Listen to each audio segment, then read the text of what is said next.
tout à fait particulière hier, son dialogue avec les étudiants. Et pour vous replacer dans le contexte, si vous ne l'avez pas vu, voyez cet échange. Excellence, Monsieur le Président, je vous souhaite la bienvenue avec un pincement de cœur. Saviez-vous qui a construit l'amphithéâtre qui vous reçoit aujourd'hui?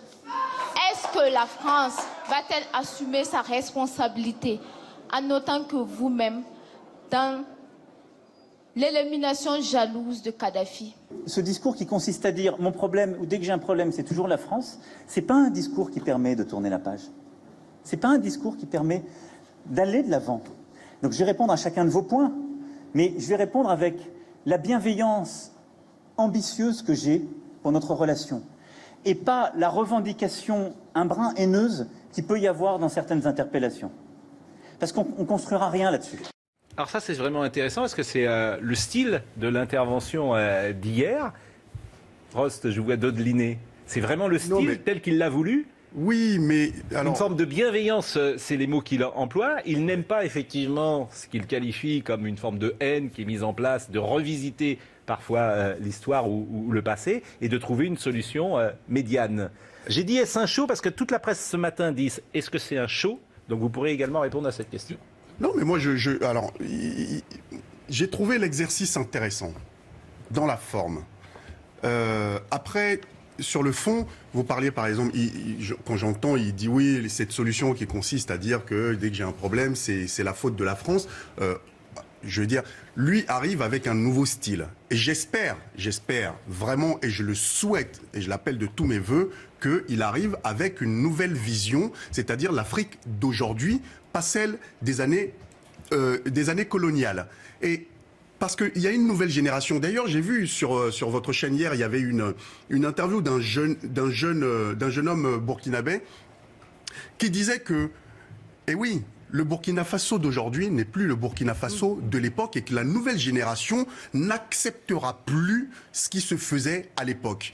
Et il a raison, parce que on a toujours tous les Africains d'ailleurs qui vous le diront. L'émancipation de l'Afrique, en grande partie, a été séquestrée par les accords qui ont été mis en place aux sorties de l'époque coloniale. Mais je suis d'accord avec vous, mais là il répond, il dit moi j'en ai marre qu'on me dise ça. Eh ben, oui, mais lui, il vient d'arriver. De dire c'est la France, lui, et ça. Il vient donc juste il répond d'arriver. quand même, vous voyez ce que je veux dire? Oui, mais justement. Entre guillemets, il ne se dégonfle pas. C'est pour ça que je trouve, il vient d'arriver. J'espère qu'au fond de lui, il a cette nouvelle vision que tous les Africains aujourd'hui veulent par rapport à l'émancipation de l'Afrique. Mais on reviendra sur le sujet dans le fond. Vous verrez réellement quand vous savez comment ça se passe sur place. Oui, mais c'est un discours aussi qui s'adresse, me semble-t-il, aux Français issus de la migration, aussi en France. En tout cas, je l'ai perçu comme ça. Bélir Nebli. Oui, juste pour dire que la question ne portait pas sur le passé colonial. La question portait sur la responsabilité de la France dans l'écroulement et le chaos qui sévit aujourd'hui en Libye. Donc c'est le présent. C'est pas le passé colonial, c'est le présent. Et c'est l'incapacité de la France à assumer cette responsabilité-là qui a été reconnue officiellement, notamment par un rapport parlementaire britannique, puisqu'on est en incapacité, nous, de le faire. Donc c'est quand même assez... Ça parlait de la jalousie de la France à l'égard de Kadhafi, c'est ce que disait la jeune fille. Non, sur la forme, bien sûr, je n'y reviens pas. C'est ni un discours... Enfin, je crois que c'est une étudiante qui s'est permise quand même de tenir dans la forme au moins un langage un peu trop direct et malvenu. Mais sur le fond, pendant oui, non, mais tous les échanges. Sur le ton, mais sur le ton et sur les réponses apportées par Emmanuel peut-être que c'est plus en lien avec ce que disait Rost sur... une génération qui veut en découdre peut-être. Je trouve qu'il a eu raison. Mais sur le fond, mais le problème c'est qu'il n'a pas répondu sur le fond. Bah oui. Sur le fond, il n'est pas revenu sur la responsabilité. Un deuxième échange, peut-être qui va recadrer encore mieux ce que vous dites. C'est une question qui est posée sur le franc CFA. Écoutez. Nous voudrions notre indépendance économique. Le franc CFA, nous voudrions le mettre dans notre passé. Et comme vous avez dit dans votre discours, il faut rompre avec le passé. Merci, je vous remercie. Qui fait des études d'économie ou de finance ici? Mais vous êtes en quoi alors? Macro pur. Alors, si quelqu'un pouvait me dire où l'or burkinabé se trouve caché à Paris, je suis preneur. Donc n'ayez pas ce discours de revendication, là aussi, qui a des accents post-coloniaux qui ne sont pas ceux de votre génération, en expliquant qu'on aurait mis un joug sur quoi que ce soit. Il n'y a pas de joug, il n'y a pas un Français qui utilise l'or du Burkina Faso, si vous voulez. Arrêtez. Parce que de l'autre côté, moi j'ai des contribuables français qui viennent me dire pourquoi vous continuez à mettre de l'aide publique au développement avec mes impôts dans les pays d'Afrique.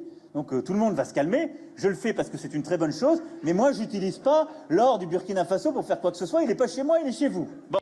Bélir Nabli, est-ce que ça répond à votre interrogation? C'est parce que c'est la même couleur d'intervention, c'est-à-dire ne faites pas du post-colonialisme, c'est ce qu'on entend.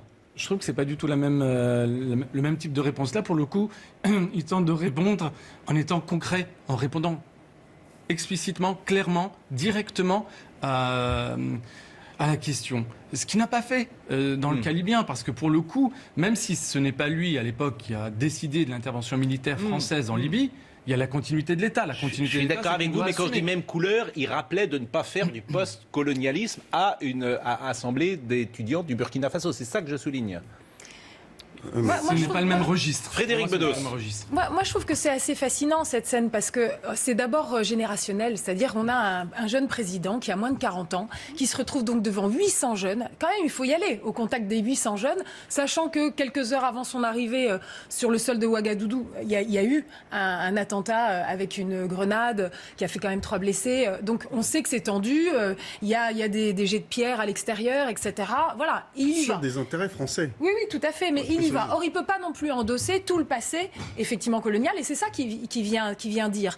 Et ce qui est intéressant, c'est que du coup, il vient parler... Il peut, tout en tenant en discours, mais il incarne et mais je comprends votre obsession de la Libye, mais je veux dire, c'est vrai, évidemment, mettez-vous à sa place, je vois de sa place, mais bien sûr, il ne peut pas cautionner la politique de Kadhafi, de Sarkozy, et en même temps, effectivement, c'est très complexe pour lui, là-bas, de porter un jugement sur ce qui s'est passé en Libye.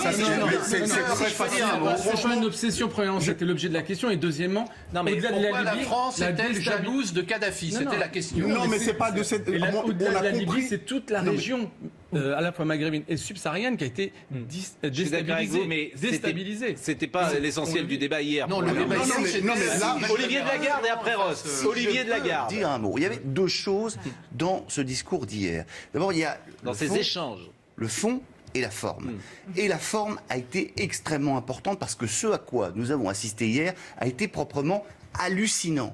Là, on voit des petits extraits. Mais il se trouve que moi, hier, je regardais ça en longueur, mais on était stupéfait de ce qui se passait.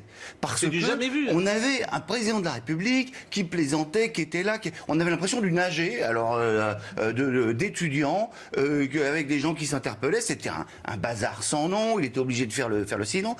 Et il y avait, finalement, ça c'était la forme. Et la forme est très importante. Sur le fond, qu'est-ce qu'il était venu dire? La phrase la plus importante d'Emmanuel Macron, c'était « Il n'y a plus de politique française de l'Afrique ».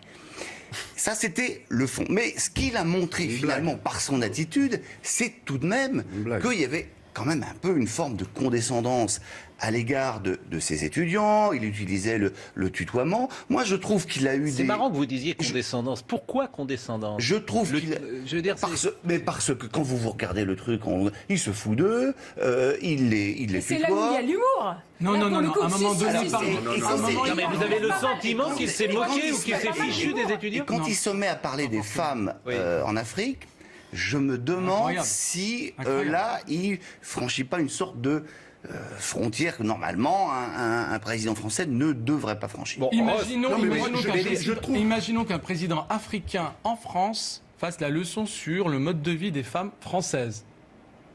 C'est ce qu'a fait Emmanuel Macron hier à l'égard des femmes africaines. Non, mais je voudrais bien vous voir le jour où ça sera. L'argument, pas tous ensemble. L'attaque d'ingérence et on parlera. Non mais l'attaque de condescendance et en fait en sous-texte, c'est presque. Vous êtes en train de dire que c'est le colon qui parle aux anciennes colonies, quoi. C'est ce que vous êtes en train de dire. Pardonnez-moi, je traduis. Il y avait un petit côté. Je viens vous faire la leçon. Bon, voilà. Est-ce que vous partagez cet avis, Rost? Non, mais moi, je veux surtout revenir sur le plus important. C'est quand vous balayez d'un revers de main la responsabilité de la France sur ce qui se passe en Afrique aujourd'hui, je suis désolé de dire que parce que Sarkozy n'est plus le président de la République, c'est fini, et que Emmanuel Macron ne doit pas répondre des mots que la France a pu semer en Afrique, je suis scandalisé. Mais précisément. Dans quelle région vous dites que la France a une responsabilité? Eh ben, la Libye, par exemple, est toute la zone qui a été déstabilisée. À l'époque, j'étais monté au créneau, d'accord. Vous regardez sur Google l'émission chez Ardisson où j'ai poussé un coup de gueule au moment où il y avait la Libye et la Côte d'Ivoire. Parce que nous, on sait comment ça se passe là-bas. Réellement, pas l'information entre guillemets qu'on essaye de vendre aux gens pour attaquer certains pays. Nous, on sait réellement ce qui se passe sur l'Afrique. Pour que les choses soient claires, il ne fallait pas destituer Kadhafi. Eh ben, pardon ? Il ne fallait pas déstabiliser. Je suis désolé, Kadhafi. non, aucun Africain réellement ne pourra vous dire que l'assassinat de Kadhafi était une bonne chose. Non, mais c'est bien que vous le disiez, que ce soit clair. La plupart des gens... S'il vous plaît, pas tous ensemble. Mais non, mais c'est intéressant, parce que pourquoi pas d'ailleurs, mais c'est intéressant de vous entendre. La plupart, les Africains aujourd'hui réclament une chose. Oui. Pour une grande partie, c'est que Nicolas Sarkozy et BHL qui ont déstabilisé cette zone soient traduits devant la Cour pénale internationale pour ce qu'ils ont fait. Je vous le dis. Et deuxième chose, l'autre chose. La première fois, j'entends ça. À un moment, il a cité Thomas Sankara. Ça, j'ai trouvé que c'était extraordinaire. Thomas Sankara, c'est le Che Guevara pour les Africains. C'est quelqu'un qui est arrivé avec une nouvelle dynamique, qui avait envie d'arrêter avec ce côté colonial et de dire que l'Afrique doit s'émanciper par elle-même. Revoyons les accords qui avaient été signés aux sorties de l'époque coloniale pour essayer de voir comment on peut redistribuer les richesses. C'est quelqu'un qui refusait de se comporter comme la plupart des présidents africains. Il a été assassiné. Ils vont lever. Emmanuel Macron, il y a plus de politique française en Afrique. Oui, mais ça c'est le discours. Allez en Afrique, allez au Togo et dites-moi qui maintient le président en place. Chaque nouveau président rappelle la fin de la politique africaine de la France. Depuis le discours de Brazzaville de De Gaulle. Écoutez, troisième passage, et puis après on parlera de ce qu'il a dit évidemment sur les crimes européens durant la colonie. Troisième passage, parce que là aussi, sur les trafiquants, qui sont les trafiquants et écoutez la manière dont ils s'expriment. Qui sont les trafiquants? Mais ce sont des Africains, mon ami. Ce sont des Africains. Posez-vous aussi cette question. Ce ne sont pas des Français qui sont en train de faire les passeurs en Libye. Ce sont des Africains. Donc il faut qu'on prenne nos responsabilités tous. On a commencé à le faire pour les démanteler. Mais arrêtez dans ce discours aussi qui consiste à dire le problème c'est l'autre. Moi je connais, présentez-moi un passeur français, belge, allemand ou que sais-je qui est en train d'opérer entre le Niger et la Libye. Il n'existe pas. Donc il y a aujourd'hui en Afrique des Africains qui esclavagisent d'autres Africains. C'est ça la réalité. Et il y a des Européens qui bénéficient de cette route de la misère en Europe. Et c'est inacceptable. Dans les deux cas, ce sont des crimes. Dans les deux cas, nous les combattons avec vigueur. Mais il ne faut pas faire de leçons de morale. Et il est applaudi par les étudiants burkinabés. Par des étudiants, mais tant mieux. Il dit Clément Viktorovitch, spécialiste de la rhétorique, ce sont les Africains, mon ami. Alors, phrase étonnante. Ça, c'est dans la bouche d'un président de la République. Ça, c'est très intéressant. Et le fait que vous disiez, il est applaudi sur place, et il l'est. Et le fait que sur ce plateau, quand on écoutait l'extrait, on a tous eu un haussement de sourcil un peu entre l'étonnement et le fait d'être scandalisé quand il a prononcé cette phrase-là. Et ça, c'est très intéressant. Parce que quand on analyse une prise de parole, il faut toujours se poser la question de l'auditoire, c'est-à-dire de à qui on s'adresse. Et en l'occurrence, Emmanuel Macron, il s'adresse à deux auditoires très différents. Il a un auditoire présent, physique, en face de lui, c'est 800 étudiants. Et il a un auditoire dématérialisé, mais qui n'en est pas moins réel et puissant, c'est l'espace public mondial, nous, les Français, ceux qui le regardent à la télévision. Quel est le problème? Le problème, c'est que Emmanuel Macron, effectivement, il est venu, je dirais pas faire le show, mais il est venu dans une forme de détente, comme il a été capable de le faire à Whirlpool, quelque chose qui lui ressemble, il va effectivement au contact, et donc, sur place, quand il dit « mais écoutez mon ami », ça peut être perçu de manière assez positive, c'est-à-dire il crée une connivence avec l'auditoire, il est dans l'humour, il est dans la dérision, il est parfois un peu même dans la vanne, dans la moquerie quand le président du Burkina Faso s'absente et il dit il est parti réparer la climatisation juste après avoir parlé d'électricité dans l'université. Bon. Donc il y a quelque chose qui peut sur le moment passer assez bien parce qu'il est dans une forme de répartie et de connivence avec l'auditoire. Le problème c'est que nous, quand on le regarde de manière beaucoup plus lointaine, on n'a pas ce rapport avec lui. On n'a pas ce rapport direct avec l'auditoire. Et vous, parce que vous êtes expert et peut-être que vous symbolisez justement ce que combat Emmanuel Macron, c'est-à-dire les corps intermédiaires, les journalistes, les experts, et que ce discours il passe direct sur le public. Pascal, je ne crois pas parce que pourquoi est-ce que derrière tout le monde... J'entends. Mais Olivier, ici, regardez autour de la table, c'est des experts entre guillemets. Pas moi. Non. Oui, non. Ah si, vous êtes, vous êtes des, comment dire, des représentants de corps intermédiaires. Tout ce que dit la com de Macron, c'est j'en ai marre des journalistes, j'en ai marre des experts, j'en ai marre de ceux qui font entre guillemets du pia-pia sur les plateaux de télévision. Et moi, je parle directement aux gens. Je peux vous répondre. Il faut pas qu'il y ait de caméras. Est-ce que je peux vous répondre? Il faut pas qu'il y ait de caméras dans l'amphithéâtre. Et vous êtes tout à fait ça. C'est ça. Vous êtes tout à fait ça. Vous êtes un expert, Sciences Po, professeur, etc. Mais vous n'êtes pas l'homme, entre guillemets, l'homme lambda. Mais je vais vous répondre. Déjà, c'est très intéressant de vous écrypter, de vous écouter, de décrypter votre langage. Je fais l'avocat du diable. Vous dites, on est dans le pia-pia. Alors c'est une expression qui est. Pas ça. Vous l'avez dit. Non, j'ai dit. Il dit que. Je peux finir. Oui, mais non, j'ai pas dit que vous êtes dans le pia-pia, j'ai dit que lui considère que nous le sommes. En fait, c'est intéressant parce que quand le mot pia-pia, il est marketé, il est déposé, c'est une marque déposée, c'est le mot de Bruno Roger Petit, qui, pour défendre Emmanuel Macron contre les vilains commentateurs tels que moi-même, qui osent le critiquer et disent oui, mais tout cela, ils sont dans le pia-pia. Donc en fait, quand vous dites ça, vous faites pas du tout le porte-parole d'un discours neutre, vous faites le porte-parole d'un discours politique, c'est celui du porte-parole de l'Élysée. Et j'apporte argument contre argument. Mais quand vous dites ça, vous dites vous êtes dans votre tour d'ivoire. C'est le discours de l'Élysée, d'Emmanuel Macron, de Bruno Roger Petit, qui pour disqualifier la critique, pour disqualifier ceux qui sont un peu embarrassants, un petit caillou dans la chaussure, disent oui mais tout cela c'est des intellectuels. Et derrière il y a un discours anti-intellectuel qui moi me terrifie. C'est-à-dire sous prétexte qu'on essaie de réfléchir et de prendre de la distance, notre discours Christophe Bourseiller, je ne suis pas d'accord. Christophe Bourseiller, j'essaie de parler, je ne suis pas tout à fait d'accord. Je crois qu'il y a deux choses qu'il faut séparer. Il y a le fond, et là sur le fond effectivement on peut discuter de l'intervention française en Libye, des dégâts qu'elle a causé, on peut discuter du néocolonialisme, ça c'est le fond, et puis la forme, et sur la forme c'est vrai qu'il essaie de briser les codes, et que dans tout président, c'est un peu comme les managers, ce sont des charmeurs, et donc là on est face à un président qui impose un style tout à fait inédit, de rajeunissement, il n'arrête pas d'insister sur son jeune âge, il est entouré de très jeunes conseillers, j'aurais pu en rencontrer, j'étais étonné, on aurait dit des gamins, donc voilà, donc il insiste là-dessus, et d'ailleurs un de ses arguments, je trouve le plus important de ce discours, c'est de dire, ma génération n'a pas connu la colonisation. Donc nous, moi personnellement, je me sens pas comptable de ces années de colonisation, puisque moi personnellement, j'ai toujours connu des partenaires cibles à égalité. Maintenant, Rost qui réclame la parole. Et moi, je trouve la forme plutôt agréable et rafraîchissante. Après, sur le fond, bien sûr, on peut discuter, parce que sur le fond, il y a la présence néocoloniale de la France, qui est quand même encore une réalité. Il y a, comme vous le disiez, les deux, la Libye, bien sûr. On peut pas. Rost, la parole à Rost, simplement pour souligner que les gens ont applaudi dans la salle. Ça, c'est vraiment intéressant pour le coup. Des gens. Pascal, les étudiants. Dans la forme, on peut en penser ce qu'on veut. Et sur le fond, d'ailleurs, vous êtes d'accord ou pas quand c'est les Africains qui esclavagisent aujourd'hui? Alors justement, c'est extraordinaire parce que qu'est-ce qui fait qu'on en arrive là? Je vais vous donner un exemple concret. À l'époque, lorsque la France et l'Union européenne signent des accords pour que les bateaux espagnols puissent aller pêcher très très proche des côtes de certains pays africains, qu'est-ce qui s'est passé? Tous les petits pêcheurs qui à l'époque avaient des petits bateaux et qui pêchaient, ils se sont transformés en passeurs. Ce sont les rapports de toutes les organisations et de tous les experts. Voilà, c'est tout ce que j'avais à dire. Maintenant, chacun en tire les conclusions qu'il veut. Frédéric Bedos. En fait, je trouve que tout ça est assez complexe parce qu'effectivement, il y a le fond et la forme. Il y a aussi la question de la spontanéité de la parole politique. Et c'est ça que Emmanuel Macron, il nous met face à ça. Parce qu'effectivement, nous, on est des décrypteurs et tout. Donc, on arrive avec déjà un prisme, un filtre. Alors que lui, il joue aussi sur sa capacité à séduire. C'est quelqu'un qui va au contact parce qu'il a confiance en sa capacité de séduction.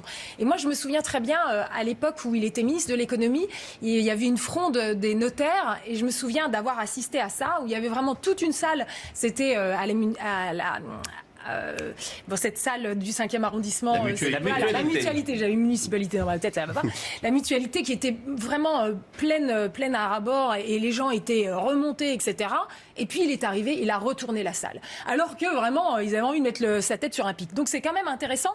Donc là, il fait confiance à cette capacité-là. D'un autre côté, je pense qu'il y a des choses aussi dans le discours qui peut se faire en creux. C'est-à-dire sur la Libye. Effectivement, il ne va pas carrément dénoncer ce que Sarkozy a fait en participant à la destitution et voilà de Kadhafi. Mais pour autant, il va souligner le fait que Hollande a eu raison d'aller au Mali. Vous voyez ce que je veux dire, il y a quelque chose en creux. En revanche, effectivement, voilà. mais Et de façon concrète, il a quand même bel et bien dit qu'effectivement, depuis ce fameux reportage de CNN qui a été le reportage choc qui nous montre qu'il y a carrément des marchés aux esclaves, des ventes aux enchères d'êtres humains, donc de la traite d'êtres humains comme ça en Libye, il a carrément dit effectivement qu'ils allaient essayer de mettre en place des ponts pour essayer des ponts humanitaires pour aller sortir ces gens-là. Donc il va essayer de passer à l'action, ce qui est quand même pas évident. Dernier passage, ce qu'il a dit sur les crimes européens durant la colonisation, sans esprit de repentance, c'est toujours du Emmanuel Macron pur jus. Alors, en même temps, on reconnaît, en même temps, il n'y a pas la repentance. Qu'est-ce que vous avez retenu de la leçon de morale de ce matin? Je dois être citoyen. Il y a eu des combats. Il y a eu des fautes et des crimes. Il y a eu des grandes choses et des histoires heureuses. Les crimes de la colonisation européenne sont incontestables et font partie de notre histoire. Très bien. Bon, ça, il l'avait déjà dit durant la campagne. Non. Ah si, il l'avait dit ça. Ah non, justement. Il a dit en Algérie, il avait fait une annonce qui avait déclenché déjà des... Si je peux un tout petit peu m'exprimer, il y a quand même un virage sur l'aile. Parce qu'en Algérie, qu'est-ce qu'il dit? Il dit la colonisation, ça a été un crime contre l'humanité. Ce qui provoque une levée de boucliers, notamment des pieds noirs en France. C'est un moment d'ailleurs où la campagne commence un peu, on se dit, elle peut vaciller à ce moment-là. Qu'est-ce qu'il fait là? Alors là, il remet quand même un peu les compteurs à zéro. Il parle de crimes incontestables, mais on l'a entendu. Il dit que la colonisation a également produit de grandes choses. Ce qui n'est pas exactement la même chose que de dire que c'était un crime contre l'humanité. Ce qui est souvent inaudible comme parole. Hein. La colonisation a produit de grandes choses. Je pense que si vous posez la question à Rost, vous ne partagez pas cet avis. Ah bah il va. Non mais j'en suis sûr. Mais pourquoi est-ce qu'il dit ça? Parce que, effectivement, le discours est à plusieurs dimensions. Il y a les étudiants qui sont devant lui, il y a cette communauté internationale qui l'écoute, il y a tous les Français aussi qui l'écoutent, qui peuvent se dire, après tout, la repentance, pourquoi est-ce que on nous parle tout le temps de la colonisation? C'était maintenant il y a 50 ans, on ne se sent plus responsable de ça, à tort ou à raison. Mais c'est une petite musique qu'on entend quand même quand on se balade un peu partout. Bon, notre émission est terminée malheureusement, sauf si vous voulez rester un petit peu à 10h15 pour continuer la discussion, parce qu'effectivement, on a été complet ce matin, mais on n'est pas allé assez loin sur la colonisation. Juste un mot. Je veux pas vous... Une manifestation qu'on organise samedi, oui.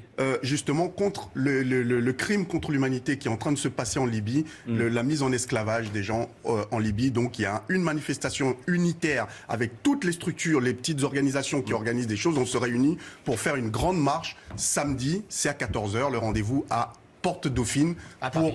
À Paris, et puis il y a d'autres villes qui... Vous voulez pas rester encore entre 10 et 11 pour terminer, parce qu'on a prévu de parler de Jacques Chirac, c'est l'anniversaire de Jacques Chirac aujourd'hui, 85 ans, avec Laurence Mazurel et